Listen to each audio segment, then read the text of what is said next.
ನಮಸ್ಕಾರ. ಸ್ವಯಂ ಪಾಕ ಅಭಿಮಾನಿಗಳಿಗೆ ಸ್ವಾಗತ.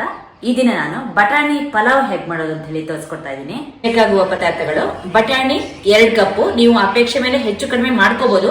ಅಕ್ಕಿ 1 ಕಪ್, ನಾನಿಲ್ಲಿ ಬಾಸುಮತಿ ಅಕ್ಕಿನ ಇಟ್ಕೊಂಡಿರಿ, ನೀವು ಸೋನಾ ಮಸೂರಿ ಬೇಕಾದ್ರೂ ಬಳಸ್ಕೋಬಹುದು. ನೀರು 1.25 ಕಪ್, ಬಾಸುಮತಿ ಅಕ್ಕಿಗೆ ಸಾಕಾಗತ್ತೆ. ನೀವು ಸೋನಾ ಮಸೂರಿ ತಗೊಂಡ್ರೆ 2 ಕಪ್ ಹಾಕಿ. ಎಣ್ಣೆ 3 ಟೇಬಲ್ ಸ್ಪೂನ್, ಹೆಚ್ಚಿದ ಈರುಳ್ಳಿ ಹತ್ರ 1.5 ಕಪ್ ಇದೆ, ತೆಳ್ಳಿಗೆ ಉದ್ದುದ್ದಕ್ಕೆ ಹೆಚ್ಚಿದೀನಿ. ಬೆಳ್ಳುಳ್ಳಿ 6 ಎಸ್ಲು, ಶುಂಠಿ 1 ಸಣ್ಣ ತುಂಡು, ಚಕ್ಕೆ ಚೂರು ಸಣ್ಣ ಸಣ್ಣದು 4, 2 ಏಲಕ್ಕಿ, 3 ಲವಂಗ, ಹೆಚ್ಚಿದ ಹಸಿಮೆಣಸಿನಕಾಯಿ 4. ನಿಮ್ ಖಾರದ ಅಪೇಕ್ಷೆ ಮೇಲೆ ಹೆಚ್ಚು ಕಡಿಮೆ ಮಾಡ್ಕೊಳ್ಳಿ. ಪುದೀನ ಎಲೆ ಸ್ವಲ್ಪ, ಉಪ್ಪು ರುಚಿಗೆ ತಕ್ಕಷ್ಟು. ನಾನಿಲ್ಲಿ ಅರ್ಧ ಟೇಬಲ್ ಸ್ಪೂನ್ ಕಲ್ಲುಪ್ಪು ಇಟ್ಕೊಂಡಿದ್ದೀನಿ. ತಾಜಾ ತೆಂಗಿನಕಾಯಿ ತುರಿ 1/2 ಕಪ್. ಅಕ್ಕಿನ ತೊಳ್ಕೊಳ್ಳೋಣ.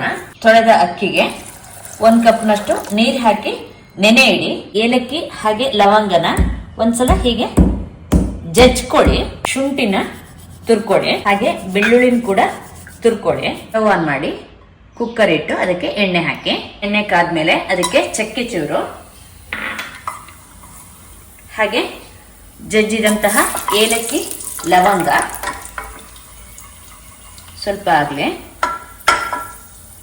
ಒಂದು 5-6 ಸೆಕೆಂಡ್ ಆದ್ಮೇಲೆ ಶುಂಠಿ ಬೆಳ್ಳುಳ್ಳಿ, ಹೆಚ್ಚಿದ ಹಸಿಮೆಣಸಿನಕಾಯಿ ಹಾಕಿ, ಈರುಳ್ಳಿನೂ ಹಾಕಿ, ಹಾಗೆ ಉಪ್ಪು ಹಾಕಿ ಸ್ವಲ್ಪ ಇದನ್ನ ಬಾಡಿಸ್ಕೊಡಿ. ಈರುಳ್ಳಿ ನಾನು ಚೆನ್ನಾಗಿ 2-3 ನಿಮಿಷ ಹುರಿದಿದ್ದೀನಿ. ಈಗ ಇದಕ್ಕೆ ಪುದೀನ ಎಲೆಗಳನ್ನು ಹಾಕೋಣ. ಒಂದ್ಸಲ ಕೈಯಾಡ್ಬಿಟ್ಟು ಬಟಾಣಿ ಹಾಕಿ ಇನ್ನು ಒಂದ್ಸಲ ಚೆನ್ನಾಗಿ ಕೈಯಾಡಿಸ್ಕೊಳ್ಳಿ. ಬಟಾಣಿ ಹಾಕಿದ್ಮೇಲೆ ನಾನು 1 ನಿಮಿಷ ಇದನ್ನ ಕೈಯಾಡಿಸಿದ್ದೀನಿ.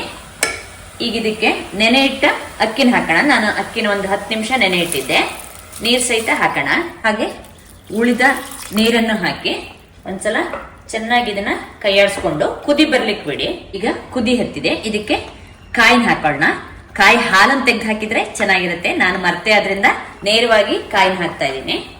ಒಂದ್ಸಲ ಚೆನ್ನಾಗಿ ಇದನ್ನ ಕೈಯಾಡ್ಕೊಳ್ಳಿ. ಮುಚ್ಚಿಬಿಟ್ಟು 1 ವಿಷಲ್ ಕೂಗಿಸಿ. ಕುಕ್ಕರ್ ನಾನು ಮೀಡಿಯಂ ಊರಿನಲ್ಲಿ 1 ಕೂಗಿಸ್ಬಿಟ್ಟು ಇದನ್ನ ತಣ್ಣಗಾಗ್ಲಿಕ್ಕೆ ಇಟ್ಟಿದ್ದೆ. ಈಗ ಇದನ್ನ ತಣ್ಣಗಾಗ್ಲಿಕ್ಕೆ ಬಿಡೋಣ. ಸ್ವಲ್ಪ ತಣ್ಣಗಾದ್ಮೇಲೆ ಇದನ್ನ ಕೈಯಾಡೋಣ. ಈಗ ಇದು ಸ್ವಲ್ಪ ತಣ್ಣಗಾಗಿದೆ. ನಿಧಾನವಾಗಿ ಇದನ್ನ ಹೀಗೆ ಮೇಲೆ ಕೆಳಗೆ ಮಾಡಿಕೊಂಡು ಕೈಯಾಡಿಸ್ಕೊಳ್ಳೋಣ.